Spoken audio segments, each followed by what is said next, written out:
duduklah Nabi. Nabi sedang duduk, ada anak kecil di samping. Di depan anak kecil itu ada ceret, tempat air minum. Ketika Nabi mau mengambil ceret untuk menuangkan air minum, ditanya anak kecil ini, apa kata Nabi? Nah, boleh saya ambil air minum ini? Kata anak kecil itu, ya ambillah ya Rasul. Apa pelajaran yang kedua?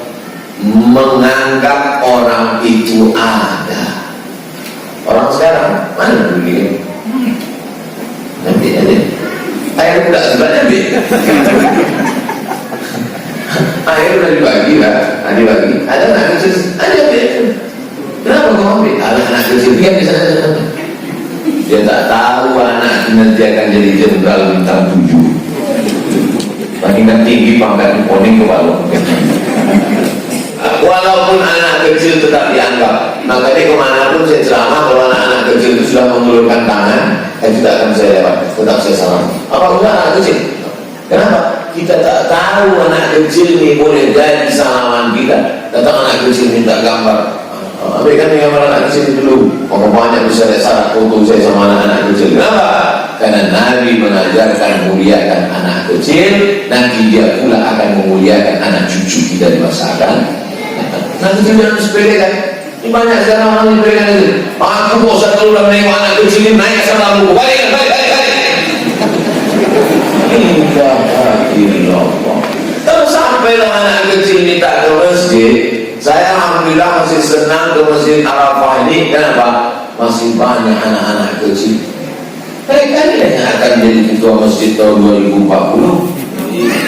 Mereka ini yang akan menjadi memakmurkan masjid ini, melebarkan masjid ini lagi, membesarkan masjid ini. Tapi kalau masih ada di masjid itu anak-anak menangis, masih ada anak-anak ribut, bersyukurlah. Tapi kalau di masjid itu sudah sunyi, suara batu aja. Alamat kapal akan tenggelam. Oh, lu innalillahi wa inna ilaihi raji'un. Tahun 1985, waktu itu kelas 2 SD, saya tulis juara baca doa kunut. Itu makanya hari-hari besar Islam, Maulid Nabi, Isra Mi'raj, Nuzul Quran, malam tahun baru, bukan sekedar tausiah ceramah, ada kan lomba azan, ada kan lomba jadi imam, ada kan lomba baca Al-Fatihah, ada kan lomba baca puisi. Nampaknya sepele remeh-remeh. Dan anak-anak kecil ini mesti kita besarkan jiwanya, karena itu yang diajarkan Nabi Muhammad Sallallahu Alaihi Wasallam. Digendongnya Hasan, digendongnya Husain, dipeluknya Hasan, dipeluknya Husain, diciumnya pipi Hasan, diciumnya kepala Husain. Datanglah satu orang Arab Badui namanya Habis bin Aqra. Kata Habis bin Aqra, anakku 10, satu pun tak pernah kucium. Begitulah kerasnya hati orang Arab Badui. 10 anaknya tak ada diciumnya anak satu pun. Apa kata Nabi? Ar-Rahimuna yarhamuhumur Rahman, yarhamuhum fil ardi yarhamuhum fis sama. Yang disayangi Allah itu kalau ada rasa sayang. Kalau tak ada rasa sayangmu, maka Allah pun tak akan menyayangi. Jadi kalau nampak ada orang menganiaya anak kecil, langsung nampak anak kecil, panggil anak kecil, sampai hilang sudah. Tak ada rasa kasih sayang dalam hati. Sanggup dia menganiaya, menyakiti anak kecil.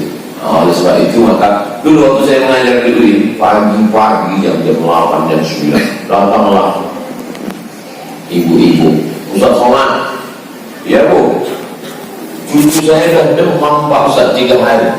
Terus antara jalan tidur mengigau itu dipanggil Ustaz Somad, Ustaz Somad, boleh saya bawa ke sini supaya jumpa sama Ustaz? Boleh, saya bilang. Dibawa aja anak umur 5 tahun. Alhamdulillah yang demam-demam yang nama saya itu selama ini anak-anak. Belum ada anak dari sini.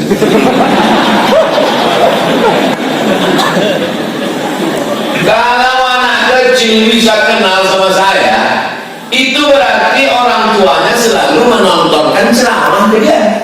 Atau waktu orang tuanya nonton dia nengok. Tapi ada juga beberapa anak kecil asal susah sana Ustaz nak takut. Sekarang saya hantu. Kalau anak kecil kenal, kalau anak kecil lama menengok, itu berarti orang tuanya mendengar ceramah, ditontonkannya video itu ke anak.